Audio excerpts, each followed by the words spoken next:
प्रश्न राज्यसभामध्ये वक्फ पास झाला, ज्या प्रकाराने आरोप प्रत्यारोप केले गेले, आरोप प्रत्यारोप म्हणजे हे दाऊदच्या हस्तक आरोप प्रत्यारोप करत होते. असे खूप लोक आहेत, भ्रष्ट लोक. सगळे दुनियाभरातले भ्रष्टाचारी भाजपात घेऊन बहुमत मिळवलेलं आहे. भ्रष्टाचारांचं बहुमत आहे हो. आणि आमची लढाई भ्रष्टाचाराविरुद्धच आहे. या सगळ्या वक्फच्या जमिनी ज्या आहेत 2 लाख कोटीच्या, या भविष्यामध्ये कोणाच्या घशात जात आहे बघा. त्यातला 5-25 जमिनी नक्की प्रफुल्ल पटेल घेणार. जे दाऊदची जमीन घेऊ शकतात ह्या जमिनीसुद्धा घेणार हे लोक. हा सगळा जो खेळ चाललेला आहे हा जमिनी घेण्याचा आहे, जमिनींवरती कब्जा मिळवण्याचा आहे. हा भ्रष्टाचार आहे. आम्ही जे मतदान केलं या भ्रष्टाचाराविरुद्ध, हा भ्रष्टाचार रोखण्यासाठी मतदान केलं. काल त्या चर्चेमध्ये आणि सभागृहामध्ये शरद पवार गैरहजर होते. शरद पवार साहेब आजारी, त्यांची प्रकृती बरी नाही आहे. त्यांच्या सदस्य फौजिया खान उपस्थित होत्या. त्यांनी चांगले मुद्दे मांडले, त्यांनी काही चांगल्या सुधारणा सुचवल्या. लोकसभेत त्यांचे लोक हजर होते. बोला सर.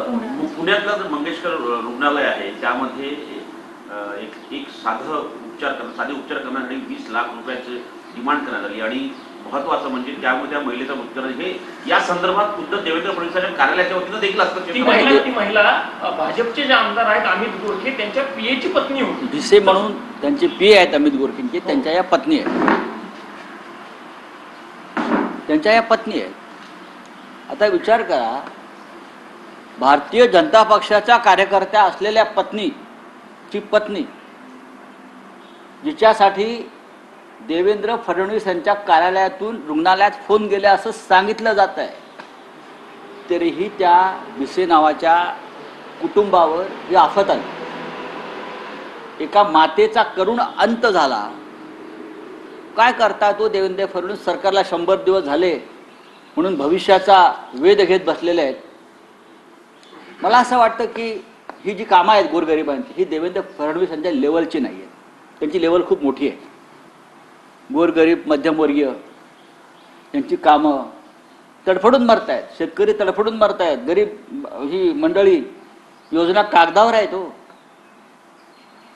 एकनाथ शिंदे, अजित पवार हे तोंडाला असे पोपट बांधून फिरत आहेत, पोपटपंची करत. आणि देवेंद्र फडणवीस यांची झेप खूप मोठी आहे. म्हणजे अडाणी, अंबानी, टाटा, बिर्ला, ठेकेदार मोठे मोठे, त्यांची कामं होत आहेत. त्यांची लेवल ती आहे. त्याच्यामुळे त्यांना देवेंद्र फडणवीस यांना त्यांच्या लेवलची कामं सांगायला पाहिजे. गोरगरिबांची कामं देवेंद्र फडणवीस कसे करते? त्यांना जे सवयच नाही या पक्षाला, या मुख्यमंत्र्यांना. त्यांची आता लेवल खूप वर गेलेली आहे. म्हणजे असे भाजपचे कार्यकर्ते असे तडफडून मरत आहेत. बायका, मुलं, आरोग्य सेवेचे धिंडवडे निघाले आहेत. नुसतं दम तिथे बसून मंत्रालयात दम देणं सोपं असतं हो.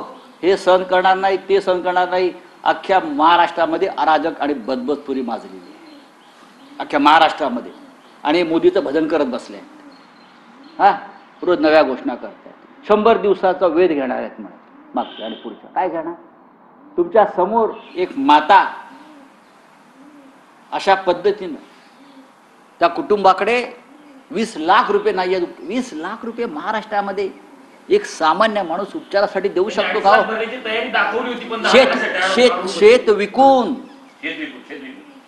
माझ्याकडे सगळी माहिती आहे. देवेंद्र फडणवीसच्या तोंडावर फेकू शकतो मी ही माहिती. त्यांना आम्ही बोललो का मिरच्या झोमतात वरून खालून. पण जरा तुमची लेवल खाली आणा. एवढी वर सुद्धा नेऊ नका. गौतम अडाणी, अंबानी, बरं का, हा महाराष्ट्र त्यांचा नाही आहे. ज्यांच्यासाठी तुम्ही काम करता हा महाराष्ट्र ठेकेदारांचा नाही आहे. हा महाराष्ट्र ज्या काल माता तडफडून मेल्या भिसे, हा त्यांच्यासारख्यांचा महाराष्ट्र आहे. आणि तुम्ही त्यांना काय जीवन त्यांचं कसं केलं?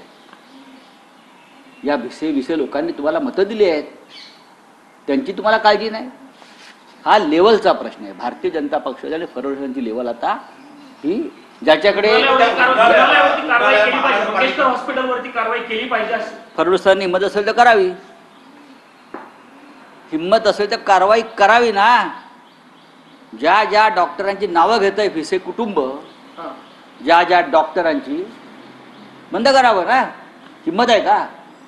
तुमची हिंमत फक्त विरोधी पक्षाचे कार्यकर्त्यांना तुरुंगात टाकण्यापुरतीच. बाकी तुमच्यात काय दम आहे? ज्या दिवशी तुमच्याकडे सत्ता नसेल, रस्त्यावर तुमच्याकडे कावळा सुद्धा ढुंकून बघणार नाही आणि काव करणार नाही. म्हणजे कारवाई होणार नाही असं मला वाटतं. करून दाखवावी कारवाईची नाटकं, जशी बीडमध्ये कारवाईची नाटकं चालली आहेत. हां, करून दाखवावी ना. माझं आव्हान आहे त्यांना. मी त्यांना स्पष्टपणे सांगतो की ज्या बाईंचं काल मृत्यू झाला तिचे शाप लागतो तुम्हाला. त्यामुळे देवेंद्र फडणवीस म्हणतात की संजय राऊत जर बोलतात ते त्यांनी माझ्या लेवलचे प्रश्न विचारावे, संजय राऊत का त्या प्रश्नांना उत्तर देणार मग त्यांची लेवल दिसली ना, काल बाई मेल्या ना, त्या मरण पावल्या बाई. त्यांची लेवल दिसली ना महाराष्ट्रात काय ते. त्यांची लेवल सामान्य, आम्ही सामान्य आणि मध्यमवर्गीयांच्या प्रश्नांवर बोलतो, ती त्यांची लेवलच नाही. त्यांची लेवल अडाणी, अंबानी, प्रफुल्ल पटेल, दाऊद इब्राहिम, इक्बाल मिर्ची, अशी त्यांची लेवल. तर त्या लेवलला असल्यामुळे त्यांना खाली काय चाललंय, बजबजपुरी अराजक अजिबात दिसत नाही. माणसं तडफडून मरतायत घराघरात, गावागावात. भ्रष्टाचाराने किडलाय हा महाराष्ट्र. काय करतायत देवेंद्र फडणवीस? गुन्हेगारी वाढली आहे, नुसती वाढली नाही आहे, रस्त्यावर मुर्दे पडतायत. रस्त्यावर काय, नागपुरात परत गोळीबार झालाय. फडणवीसांना माहिती आहे का? नागपूरला त्यांच्या घरासमोरच्या मार्केटमध्ये गोळीबार झाला आणि एक माणूस मरण पावला. ही त्यांची लेवल आहे गृहमंत्र्यांची. घरासमोर गोळीबार होतो नागपुरात. बोलिए, हो गया हिंदी.